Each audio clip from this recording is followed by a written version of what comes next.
Hello दोस्तों, आपका बहुत बहुत स्वागत है हमारे YouTube चैनल पर। आज हम महासागर की श्रृंखला की दूसरी वीडियो में लेकर आए हैं महासागर के विभिन्न पहलू की विस्तृत जानकारी। ज्वार ज्वार महासागरों द्वारा अनुभव किए जाने वाले जल स्तर में नियमित वृद्धि और गिरावट है, जो मुख्य रूप से पृथ्वी पर चंद्रमा के गुरुत्वाकर्षण ज्वारीय बलों द्वारा संचालित होता है। ज्वारीय बल पृथ्वी पर सभी पदार्थों को प्रभावित करते हैं, लेकिन केवल महासागर जैसे तरल पदार्थ ही मानव समयसीमा पर प्रभाव प्रदर्शित करते हैं। उदाहरण के लिए, चट्टान पर कार्य करने वाले ज्वारीय बल दो ग्रहीय पिंडों के बीच ज्वारीय अवरोध उत्पन्न कर सकते हैं। हालांकि मुख्य रूप से चंद्रमा के गुरुत्वाकर्षण द्वारा संचालित महासागरीय ज्वार सूर्य के ज्वारीय बलों, पृथ्वी के घूर्णन और समुद्री जल प्रवाह को अवरुद्ध करने वाले चट्टानी महाद्वीपों के आकार द्वारा भी काफी हद तक नियंत्रित होते हैं। ज्वारीय बल गुरुत्वाकर्षण के आधार बल की तुलना में दूरी के साथ अधिक भिन्न होते हैं। पृथ्वी पर चंद्रमा के ज्वारीय बल सूर्य के दोगुने से भी अधिक हैं, बावजूद इसके कि पृथ्वी पर सूर्य का गुरुत्वाकर्षण बल बहुत अधिक मजबूत है। चंद्रमा पर पृथ्वी के ज्वारीय बल पृथ्वी पर चंद्रमा के ज्वारीय बलों की तुलना में 20 गुना अधिक मजबूत हैं।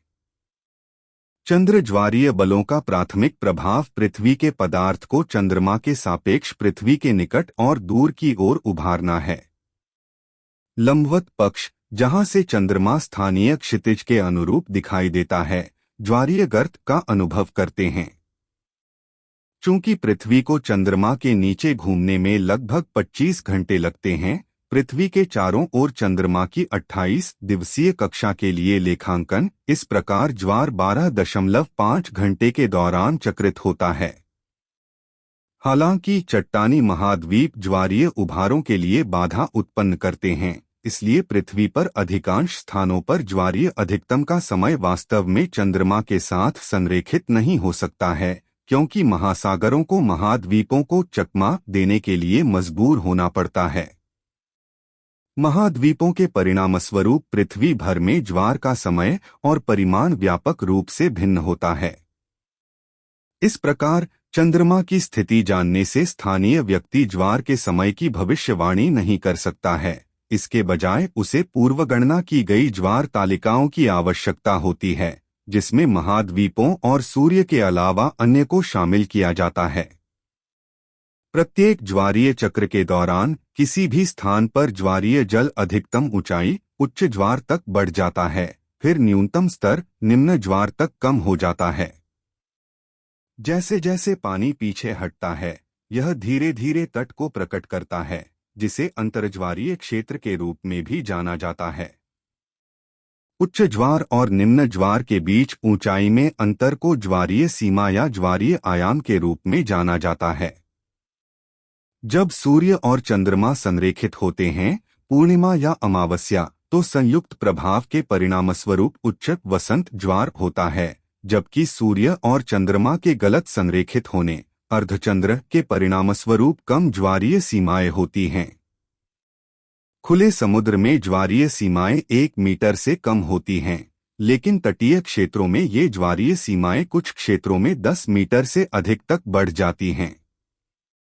दुनिया की कुछ सबसे बड़ी ज्वारीय सीमाएं कनाडा में फंडी की खाड़ी और उनगावा खाड़ी में होती हैं, जो 16 मीटर तक पहुंचती हैं। रिकॉर्ड उच्च ज्वारीय सीमा वाले अन्य स्थानों में इंग्लैंड और वेल्स के बीच ब्रिस्टल चैनल, अलास्का में कुक इनलेट और अर्जेंटीना में रियो गैलेगोस शामिल हैं।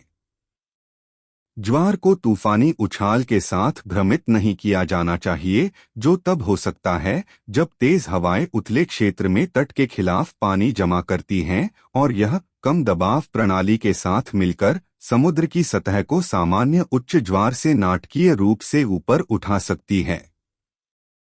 गहराई। महासागरों की औसत गहराई लगभग 4 किलोमीटर है। अधिक सटीक रूप से औसत गहराई 3688 मीटर 12100 फीट है। दुनिया के लगभग आधे समुद्री जल 3000 मीटर 9800 फीट से अधिक गहरे हैं।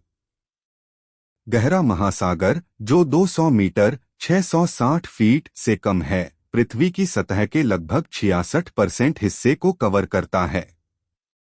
इस आंकड़े में विश्व महासागर से जुड़े नहीं समुद्र शामिल नहीं हैं, जैसे कि कैस्पियन सागर। महासागर का सबसे गहरा क्षेत्र मारियाना ट्रेंच में है, जो उत्तरी मारियाना द्वीप समूह के पास प्रशांत महासागर में स्थित है।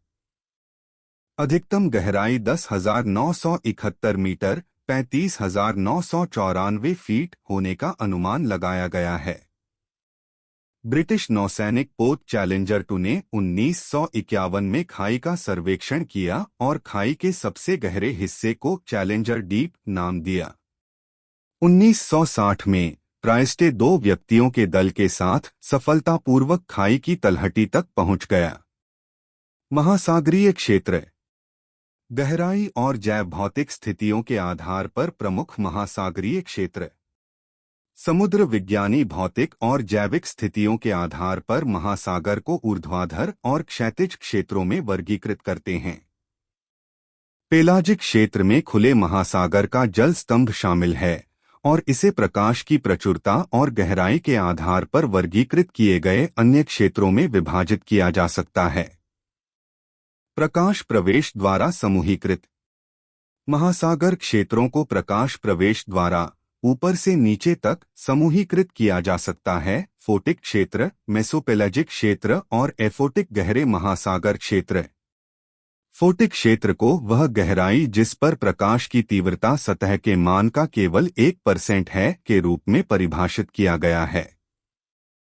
यह आमतौर पर खुले महासागर में लगभग 200 मीटर की गहराई तक होता है। यह वह क्षेत्र है जहां प्रकाश संश्लेषण हो सकता है और इसलिए यह सबसे अधिक जैव विविधता वाला है। पौधों और सूक्ष्म शैवाल, स्वतंत्र रूप से तैरने वाले फाइटोप्लांक्टन द्वारा प्रकाश संश्लेषण पानी और कार्बन डाइऑक्साइड सहित रासायनिक अग्रदूतों से कार्बनिक पदार्थ के निर्माण की अनुमति देता है। इस कार्बनिक पदार्थ को फिर अन्य प्राणियों द्वारा उपभोग किया जा सकता है। फोटिक जोन में बनाए गए अधिकांश कार्बनिक पदार्थ का वहीं उपभोग किया जाता है, लेकिन कुछ गहरे पानी में डूब जाता है। फोटिक जोन का पेलाजिक भाग एपिपेलाजिक के रूप में जाना जाता है। 99 महासागर की सतह पर परावर्तित और भेदने वाले प्रकाश की वास्तविक प्रकाशिकी जटिल है। फोटिक जोन के नीचे मेसोपेलाजिक या गोधूली क्षेत्र है, जहां बहुत कम मात्रा में प्रकाश होता है। मूल अवधारणा यह है कि प्रकाशीय क्षेत्र से अधिक गहराई में मौजूद जीवन को या तो ऊपर से डूबने वाली सामग्री पर निर्भर रहना पड़ता है, समुद्री बर्फ देखें, या कोई अन्य ऊर्जा स्रोत खोजना पड़ता है।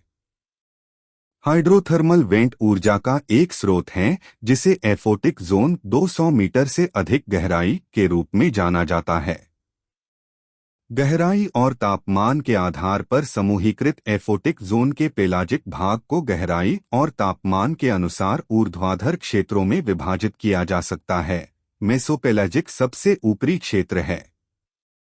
इसकी सबसे निचली सीमा 12 डिग्री सेल्सियस 54 डिग्री फ़ारेनहाइट के थर्मोक्लाइन पर है, जो आमतौर पर उष्णकटिबंधीय क्षेत्रों में 700 से 1000 मीटर 2300 से 3300 फीट पर स्थित है।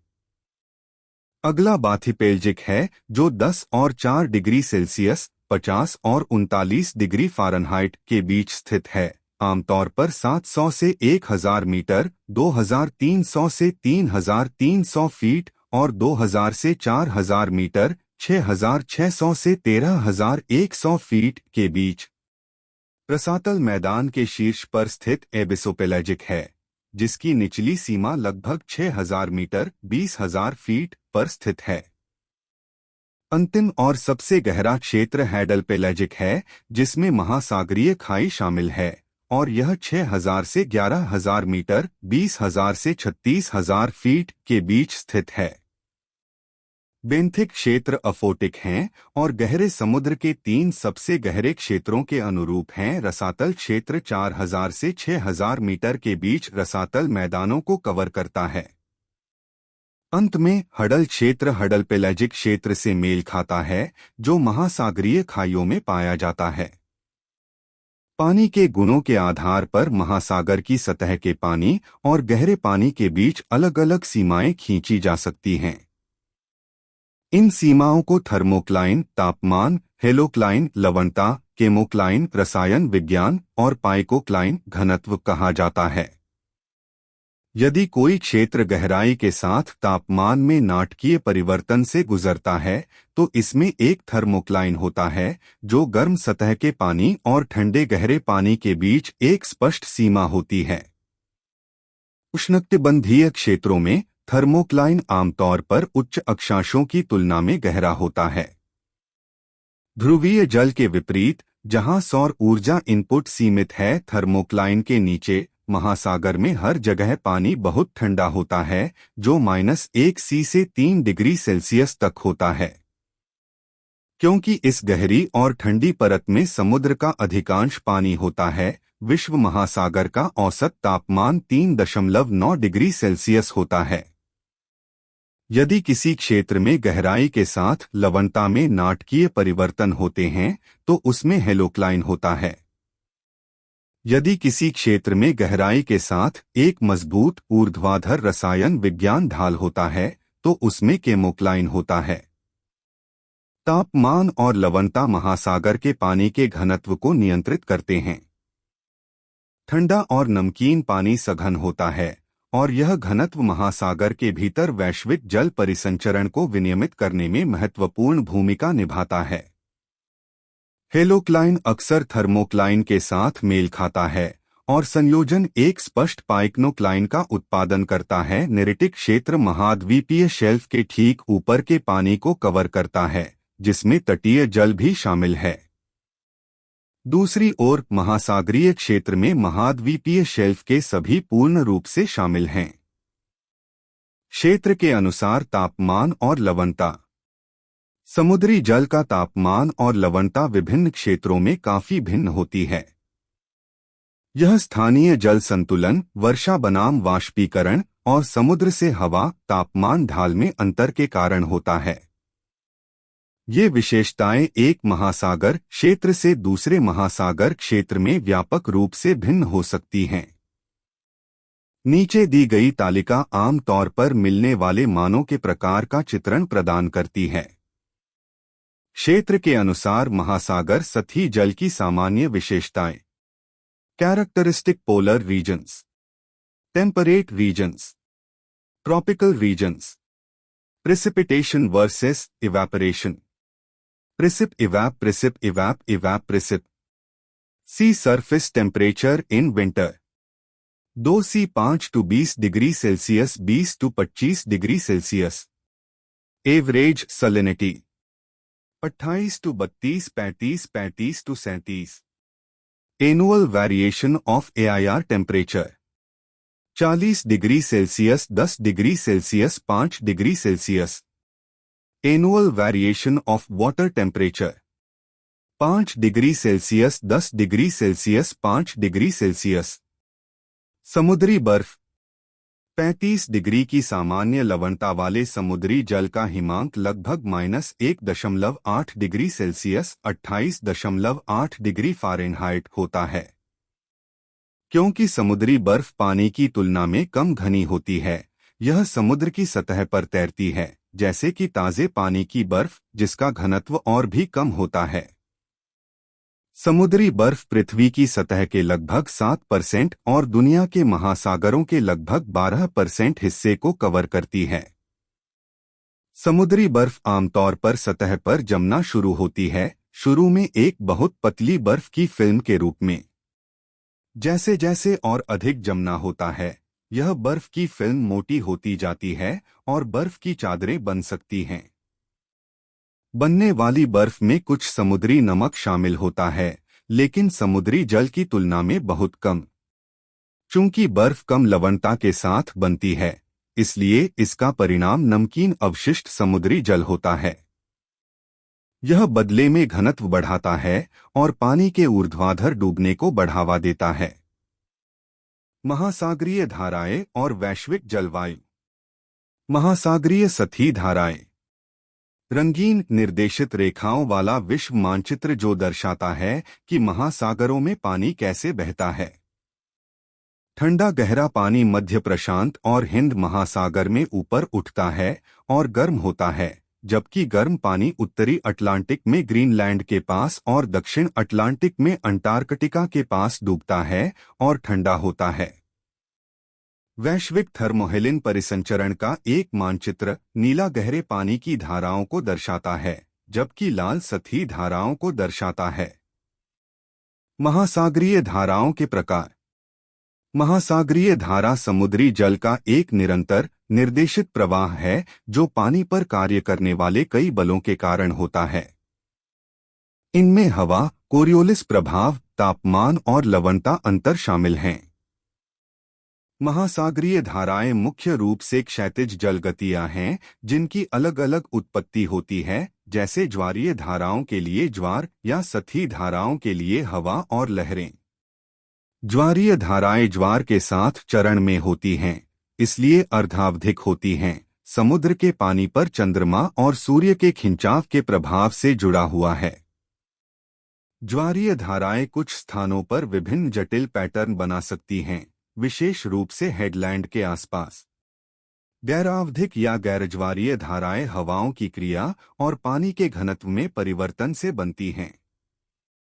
तटीय क्षेत्रों में टूटती हुई लहरें इतनी तीव्र होती हैं और गहराई का माप इतना कम होता है कि समुद्री धाराएं अक्सर 1 से 2 समुद्री मील तक पहुंच जाती हैं। हवा और लहरें सतही धाराएं बनाती हैं, जिन्हें बहाव धाराएं कहा जाता है। ये धाराएं एक अर्धस्थायी धारा, जो प्रति घंटे के पैमाने पर बदलती रहती है, और स्टोक्स बहाव की एक गति में तेजी से तरंगों की गति, जो कुछ सेकंड के समय के पैमाने पर बदलती रहती है, के प्रभाव में विघटित हो सकती हैं। अर्धस्थायी धारा तरंगों के टूटने से और कम नियंत्रित प्रभाव में सतह पर हवा के घर्षण से तेज होती है। धारा का यह त्वरण तरंगों और प्रमुख हवा की दिशा में होता है। तदनुसार जब समुद्र की गहराई बढ़ती है तो पृथ्वी का घूर्णन गहराई की वृद्धि के अनुपात में धाराओं की दिशा बदलता है, जबकि घर्षण उनकी गति को कम करता है। एक निश्चित महासागर की गहराई पर धारा दिशा बदलती है और विपरीत दिशा में उल्टी दिखाई देती है, जिससे धारा की गति शून्य हो जाती है, जिसे एकमैन सर्पिल के रूप में जाना जाता है। इन धाराओं का प्रभाव मुख्य रूप से समुद्र की सतह की मिश्रित परत पर अनुभव किया जाता है, जो अक्सर अधिकतम गहराई के 400 से 800 मीटर तक होती है। ये धाराएं काफी हद तक बदल सकती हैं और वार्षिक मौसमों पर निर्भर होती हैं। यदि मिश्रित परत कम मोटी 10 से 20 मीटर है, तो सतह पर अर्धस्थायी धारा हवा की दिशा के संबंध में काफी अलग दिशा अपना सकती है। इस मामले में पानी का स्तंभ थर्मोक्लाइन के ऊपर लगभग एक समान हो जाता है। समुद्र की सतह पर बहने वाली हवा पानी को गति प्रदान करेगी। हवाओं का वैश्विक पैटर्न, जिसे वायुमंडलीय परिसंचरण भी कहा जाता है, महासागर धाराओं का एक वैश्विक पैटर्न बनाता है। ये न केवल हवा से बल्कि पृथ्वी के परिसंचरण, कोरियोलिस बल के प्रभाव से भी संचालित होते हैं। इन प्रमुख महासागर धाराओं में gulf stream, Kuroshio current, Agulhas current और अंटार्कटिक सरकम्पोलर करंट शामिल हैं। अंटार्कटिक सरकम्पोलर करंट अंटार्कटिका को घेरता है और कई महासागरों में धाराओं को जोड़कर क्षेत्र की जलवायु को प्रभावित करता है। धाराओं और जलवायु का संबंध। गल्फ स्ट्रीम का मानचित्र एक प्रमुख महासागरीय धारा जो भूमध्य रेखा से उत्तरी अक्षांशों तक गर्मी पहुंचाती है और यूरोप की जलवायु को नियंत्रित करती है। सामूहिक रूप से धाराएं जलवायु को प्रभावित करते हुए दुनिया भर में भारी मात्रा में पानी और गर्मी ले जाती हैं। ये हवा से चलने वाली धाराएं बड़े पैमाने पर समुद्र के ऊपरी सैकड़ों मीटर तक ही सीमित रहती हैं। अधिक गहराई पर थर्मोहेलिन सर्कुलेशन पानी की गति को संचालित करता है।